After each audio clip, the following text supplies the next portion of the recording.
Mesdames et messieurs, tout protocole confondu, chers invités. Aujourd'hui représente environ 2 ans de service au sein de l'EDG, laquelle société j'ai eu le privilège de diriger dans des conditions très très difficiles. Et aujourd'hui, c'est un grand plaisir pour moi et un grand honneur pour moi d'avoir le privilège de me retrouver devant vous pour faire un petit compte-rendu, un discours de ce que nous avons pu accomplir avec les membres de mon équipe de direction ainsi que les autres travailleurs de DG. Donc traditionnellement, c'est un discours. Bon, je fais accompagner mon discours de quelques slides de présentation dont j'espère que vous aurez la patience de suivre. Donc essentiellement, j'ai pris la compagnie il y a 2 ans. Après tous les diagnostics que j'ai effectués avec mon équipe, nous avons développé une stratégie sur 4 axes qui consiste à pouvoir sortir EDG de sa situation actuelle. Donc ces axes stratégiques s'articulent autour de la réduction de la subvention qui était une priorité pour nous, la sécurisation des recettes, le peu que nous gagnons, le renforcement des capacités, ainsi que l'engagement avec les parties prenantes. Donc vous verrez dans d'autres documents ce que c'est que la définition de tous ces axes stratégiques. De cet axe, on a développé un plan d'action sur 5 ans. On aura besoin de 5 ans pour mettre EDG à son équilibre, y compris l'équilibre financier. Donc là-dessus, il y a une panoplie d'actions qui sont réparties sur 5 ans, comme vous voyez. Donc ces documents existent et tout ça pour pouvoir fournir de l'énergie de bonne qualité et de manière pérenne à la société. Donc, dans le cadre de la réduction de la subvention, une des actions phares sur laquelle nous avons travaillé, c'est la reconfiguration des transformateurs pour que chaque transformateur soit associé à une agence et une agence seulement. C'est ce qu'on appelait la reconfiguration électrique. Le but, comme vous voyez sur le schéma, c'est de pouvoir mesurer l'énergie livrée parce que EDG a une grande perte commerciale. La seule manière de calculer et de réduire cette perte commerciale, c'est de pouvoir la cerner. Donc, c'est ça que ce sujet représente. À cet effet, nous avons acheté 117 compteurs totalisateurs que nous avons installés à Kaloum et nous venons d'acheter aussi 3000 compteurs totalisateurs qui sont actuellement livrés et qui doivent être déployés pour le reste du pays. Une fois ceci fait, on pourra installer les compteurs individuels. Sans ces compteurs totalisateurs-là, il ne sert à rien d'acheter des compteurs individuels, les poser parce qu'ils ne vont pas rester, ils vont se gâter ou voler. Donc on ne peut pas les contrôler. On a quand même posé des compteurs individuels pour une quantité d'environ 40 000 compteurs que nous avons achetés sur son propre. Le deuxième problème, au niveau de la sécurisation des recettes, c'est en fait l'argent, le peu d'argent que nous recevons à EDG, il y a beaucoup de déperditions. Il y a des déperditions parce qu'il y a un problème déjà au niveau de l'envoi des factures. Beaucoup de gens se plaignent qu'ils ne reçoivent pas de factures. Dans notre pays, le problème d'adressage, le processus physique des agents qui doivent se déplacer pour aller déposer les factures connaissent beaucoup de difficultés qui sont indépendantes de EDG. Donc à cet effet, à gauche, vous avez les factures de EDG comme on les faisait avant 2020. On les a transformées juste pour couper les factures en deux. Ça nous a permis de réduire les coûts d'impression et de distribution. Après ça, nous sommes passés à la troisième étape que j'appelle ici le e-facture. C'est-à-dire qu'aujourd'hui, chaque abonné de EDG peut recevoir sa facture dans son téléphone s'il le souhaite. Il suffit juste d'avoir sa référence et son numéro de téléphone. Vous pouvez avoir vos factures. Donc, il n'y a plus d'excuses pour dire que non, on ne reçoit pas de facture. Donc ça, c'est la prochaine étape sur laquelle nous sommes en train d'évoluer. Et moi-même, j'ai mes factures ici dans mon téléphone. Le dernier point, c'est ce que j'appelle e-EDG. Ça, c'est la prochaine étape. C'est le développement d'une application qui permet à tout un chacun d'aller sur le site web, le portail d'EDG, pour pouvoir consulter sa consommation et effectuer sa facturation. Donc, ça, en dématérialisant, absolument, c'est une nécessité sans laquelle on ne peut pas livrer les factures à tous les consommateurs. Donc, ce projet doit continuer et être matérialisé. Donc, actuellement, nous avons quelques 200 jeunes sur le terrain qui sont en train de ratisser quartier par quartier pour prendre les informations nécessaires pour chacun des consommateurs, y compris leur numéro de téléphone et leur référence électrique. Toujours dans le cadre de la sécurisation des recettes, avant 2020, à gauche, voilà comment est-ce que les factures se payaient pour les citoyens. Chaque citoyen consommateur qui veut payer sa facture est obligé d'aller dans une des agences d'EDG, aller s'asseoir Des fois, c'était très drôle. Une des visites que j'ai faites à cette agence en particulier, quand les gens se plaignaient, ils me disaient d'agrandir le hangar pour pouvoir recevoir plus de personnes parce que les gens font la queue jusque dehors. Évidemment, ce n'est pas la solution. Ce qu'on a fait, c'est de changer le processus de paiement pour quitter le paiement physique, aller vers des paiements mobiles. Ainsi, nous avons déployé Orange Money, Yop et MTN. Donc aujourd'hui, on peut rester chez soi, payer sa facture sans être obligé d'aller à EDG. La troisième étape, bien sûr, il faut avoir les comptes Orange Money ou Yop ou tous ces trucs-là, mais quand on ne les a pas, on ne peut pas payer. Donc, on est allé à une étape supérieure qui s'appelle le tiers vendeur. Le tiers vendeur aujourd'hui, nous pouvons vendre l'énergie de EDG dans la rue, comme on achète les crédits de téléphone. Personne ne va à Orange ou à MTN pour acheter des crédits de téléphone. On achète ça où on veut, dans les différentes boutiques ou même avec des vendeurs ambulants. Donc le même esprit, on a eu quelques 11, je crois 7 ou 11 partenaires avec lesquels on va développer ce truc. Donc c'est fait, c'est testé, ça marche. Il suffit juste maintenant de signer le contrat qui, j'espère, vont être signés dans les prochains jours pour pouvoir permettre aux gens d'acheter leur énergie, par exemple à partir d'une station d'essence ou quoi que ce soit. L'autre chose que nous avons fait, toujours dans la réduction de la subvention, c'est l'optimisation du processus de dépannage. Dans le processus de dépannage, on est passé à la réorganisation du centre d'appel. Aujourd'hui, il y a un centre d'appel à EDG, 24 heures sur 24, 7 jours sur 7. Quand vous avez des problèmes, il faut appeler à ce niveau-là. Donc avant, c'est des appels, on s'est débrouillé dans le quartier. Il y avait un centre d'appel, certes, mais on l'a amélioré avec une performance qui ne se dit pas. Les agents de EDG, il y a beaucoup qu'on dit des clandestins, mais les agents de EDG sont dorénavant identifiés avec leur carte. Tout agent de EDG est identifié pour pouvoir avoir la responsabilité de ce qui se passe comme travail sur le réseau.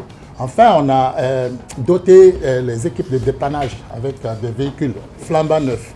Ces véhicules-là, à l'achat, tout le monde m'a conseillé de ne pas les identifier parce que la population les vandalise. J'ai insisté à ce qu'on va les identifier, on va mettre les numéros de téléphone, on va mettre le logo de EDG, c'est ce qui fut fait. Depuis 2 ans, personne n'a touché à ces véhicules parce que la qualité de service est notamment améliorée. J'ai dit aux gens, si les gens ils vandalisent, c'est qu'on n'est pas bon. Si on est bon, ils ne vont pas vandaliser. Et effectivement, aujourd'hui, aucun véhicule n'est vandalisé. Il y a un monsieur qui est assis là-bas avec sa tablette.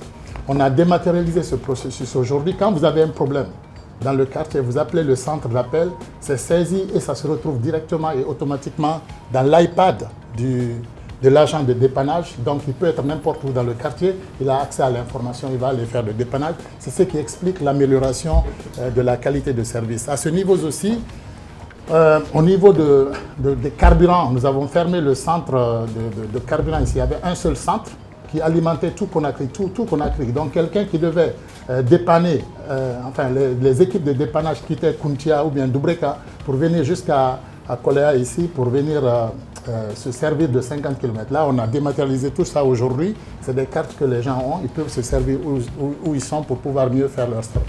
Dans le cadre du renforcement des capacités, qui est le troisième axe de notre stratégie, bien entendu, c'est la formation. Donc à ce titre, nous avons formé 40 cadres dans le cadre du PRSE et une centaine aussi qui ont suivi toutes sortes de formations. Nous avons entamé la construction du centre de formation de Boké. Le choix de Boké n'est pas fortuit. C'est un centre stratégique, c'est le pôle économique de la Guinée. Et on avait l'espace et on a, avec l'arrivée de l'OMVG, cette centrale ou ce centre il va se libérer. Donc on va utiliser les infrastructures pour faire les ateliers de formation et aussi on va pouvoir profiter de travailler avec les sociétés minières pour faire de la mutualisation des formateurs. Donc c'est un centre qui a 3 grandes salles, des chambres, restaurants, salles de sport et ateliers techniques de formation. Nous avons aussi mis en place l'assurance maladie pour tous les travailleurs de EDG. Donc aujourd'hui avec leur famille, il suffit de présenter une carte pour pouvoir être pris en charge avec les centres médicaux qui sont identifiés, donc les hôpitaux ou bien les cliniques ainsi que les pharmacies. Contrairement à ce que c'était avant, chaque malade est obligé de venir jusqu'à EDG, prendre des papérasses et être autorisé de se promener par-ci par-là. Donc nous avons changé ça dans le cadre du renforcement des capacités parce que la santé des travailleurs c'est important. Nous avons finalisé l'organigramme. EDG est resté plusieurs années sans organigramme. Donc cet organigramme aujourd'hui nous permet de dégager qu'il y a 508 personnes qui sont potentiellement sans fonction réelle. Sur 1400 et quelques travailleurs, 200 et quelques sont aujourd'hui des employés qui ont bien sûr un contrat de travail, mais n'ont pas de poste de travail. C'est-à-dire que c'est des gens qui ne viennent pas travailler. Avec toute la révolution que nous avons faite aussi avec notre processus d'affaires, il dégage quelques 200 encore personnes qui potentiellement n'ont pas quelque chose à faire, mais on a encore de nouveaux besoins. C'est-à-dire que la nature du travail a changé. Donc on va devoir laisser 508 types de postes et créer quelques 300 autres. Donc cet organigramme, il est fait, il a été revu avec plusieurs itérations avec les différents directeurs. Donc ceci a été communiqué au sein de l'organisation. Enfin, nous avons mis en place la convention maison.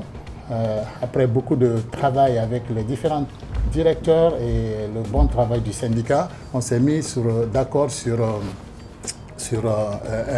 une convention maison, donc qui va vivre pendant 5 ans. Enfin, pas enfin, mais le renforcement de capacité, toujours, c'est les outils de travail. À gauche, vous avez les bons de commande qui étaient manuellement faits. Avant, d'ailleurs, c'était pire que ça. Ces bons de commande peuvent être recyclés plusieurs fois, donc qui donnent un risque d'erreur de facturation, de paiement ou même des doubles paiements qui sont faits intentionnellement. À gauche, voici ce que représentait un système d'archivage à EDG dans le système dans une des agences.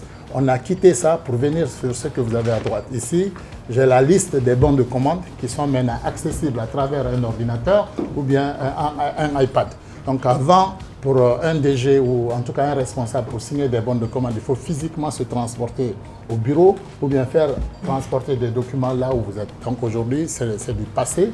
Avec l'iPad seulement ou bien avec l'ordinateur, on a accès à toutes ces informations. Donc il y a une grande amélioration et de rapidité des processus d'émission de demande d'achat, demande de travaux, bons de commande. On a aujourd'hui aussi une traçabilité de tous ces documents, donc il n'y a pas de possibilité en tout cas la possibilité de fraude est très très réduite. Les délais de traitement bien entendu. Pour la première fois, après 60 ans, nous avons informatisé tous les centres de l'intérieur. Donc jusqu'à récemment, toutes les facturations qui étaient faites en dehors de Conakry étaient faites à la main. Quand bien même il y a eu des projets pour installer des compteurs à l'intérieur du pays, ça a été tout simplement du gaspillage de temps et d'argent parce qu'il ne sert à rien d'avoir un compteur quand on n'a pas un système pour prendre les index et sortir les factures correctement. Donc pour la première fois, nous avons informatisé de Conakry jusqu'à Youmou. Aujourd'hui, tous les centres de EDG sont dotés de systèmes informatiques et le système commercial. C'est une image que vous avez là-bas à droite. La sécurisation des transactions. Avant, il était possible d'écrire des chèques sans passer la comptabilité. D'ailleurs, quand j'ai pris la compagnie en 2020, la comptabilité n'était pas faite depuis 2018. Donc, les états financiers de 2018 n'étaient pas arrêtés. Les états financiers de 2019 n'étaient pas arrêtés. Et il y a eu beaucoup de transactions qui se sont passées en dehors du système. Il n'y a rien qui l'empêche parce que ce n'est pas lié. Donc, on a quitté ce milieu. Un projet important que la Banque mondiale avait demandé dans le cadre du PRSE, justement c'était le centre de formation, mais aussi la mise en place d'un PGI. Donc on a pu financer le PGI par nos propres moyens et qui nous a permis de faire ce que je vous ai montré. Mais aujourd'hui, les chèques sont sécurisés. À gauche, vous avez un chèque qui est écrit à la main. À droite, vous avez un chèque qui sort d'une imprimante. Ce chèque il ne sort pas de l'imprimante tant que la transaction n'est pas complète, elle n'est pas faite dans le système. Donc la transaction financière elle est obligatoire avant la sortie du chèque. Donc ça, c'est ce qu'on a pu accomplir. La prochaine étape, bien sûr, c'est de transformer ça en virement électronique. Comme ça, ça réduit aussi l'impression des chèques. Quelques autres résultats par rapport à tous les travaux que nous avons faits. Bien entendu, le centre de l'intérieur, on a installé beaucoup de centrales. À titre d'exemple, la centrale de 14 MW de Cancan, la centrale de 5 MW de Sigiri, les raccordements de plusieurs postes d'interconnexion, dont celui de Zérékoré, pour pouvoir alimenter le courant du CLSG. Okay? À partir de là, on peut faire les villes comme Bela, Massanta et ceux qui sont proches de là. Donc ça diminuerait la consommation de carburant et aussi l'utilisation des groupes centrales locales, des groupes locaux. Nous avons entamé la connexion de la ville de Linsan, de l'Abbé et de Mali. Ces projets sont actuellement en cours. Il n'y a pas longtemps aussi, on a attribué le projet pour commencer la connexion de CBG, de Kamsare et de Kolabouy, qui représente une source de tension sociale. Donc ce projet aussi a été démarré. Tous ces projets-là sont financés sur fonds propres. On n'a jamais demandé un seul franc au BSD ou à quoi que ce soit. Donc on a pu faire les économies pour faire ces projets. Sur le plan technique, on a réduit massivement le nombre de déclenchements. Les déclenchements généraux en 2021, c'était de 13. On n'a que 13 déclenchements contre 57 déclenchements qu'on avait en 2019, à ma prise de fonction. Du point de vue période d'interruption, en 2021, nous n'avons eu que 172 heures d'interruption contre 185 heures d'interruption. Donc ces heures d'interruption donnent comme conséquence non seulement le manque d'énergie sur les consommateurs, mais aussi ça a des conséquences financières. On appelle ça de l'énergie non distribuée qui a un coût. Et donc plus on réduit, mieux on fait des économies dans le cadre de la subvention, bien sûr. Les encaissements, on a eu un encaissement record. Pour la première fois dans l'histoire de EDG, nous avons atteint 111 milliards de chiffres d'encaissement en février dernier. Contre la même période, c'était 69.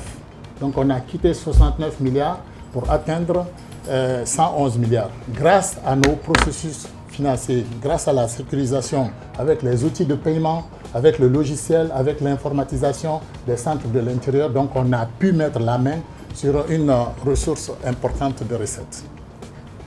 Les comptes fournisseurs, on a pu dégager le paiement entre les deux périodes de 1800 milliards de paiements chez les fournisseurs qui n'étaient pas payés. J'ai pris la compagnie aujourd'hui pour la mener à un solde de 373 milliards. Quand j'ai pris la compagnie, on avait 88 milliards. Donc malgré toutes les dépenses que nous avons faites, malgré le fait que nous avons financé des projets qui normalement étaient financés ailleurs, ou bien avec des emprunts, ou bien le BSD, nous avons pu réaliser des projets importants. Et malgré ça, on laisse un accroissement de 285 milliards, soit 324% d'augmentation. Ceci, c'est le lieu de rappeler que pendant toute cette période de 2 ans, il n'y a jamais eu d'interruption de paiement de salaire. Les salaires ont été payés globalement à temps. On n'est jamais allé emprunter de l'argent à des banques pour pouvoir payer les salaires. Donc, voilà en gros ce que nous avons fait. Délibérément, je n'ai pas parlé beaucoup des performances techniques parce que ça, c'est le b.a.-ba, ça, c'est ce qu'on vit tous les jours. Donc, ce n'est pas le lieu de parler de ça. Avec les techniciens, on va en discuter. Qu'est-ce qui reste à faire, en tout cas dans l'urgence là? C'est l'arrêt des comptes 2020-21. 2020, c'est presque fini. 2021, ça, ce n'est pas dû encore. La finalisation des workflows dans le PGI, donc le logiciel de gestion intégrée que je vous ai dit, il vient avec une certaine rigueur managériale, une certaine rigueur de process. Ces rigueurs-là doivent être finalisées et respectées, sinon ça ne marche pas. Ensuite, il y a les questions de sécurité, d'accès octroyés aux employés qui travaillent sur cet outil-là. Ces questions-là, les consultants sont sur le terrain. On doit finaliser qui doit avoir quel accès pour pouvoir sécuriser les transactions. Ce travail, malheureusement, je n'ai pas eu le temps de le finir, mais il doit être fini. Nous devons, je vous ai parlé des 200 jeunes qui sont dans les quartiers, pour pouvoir faire la facturation électronique.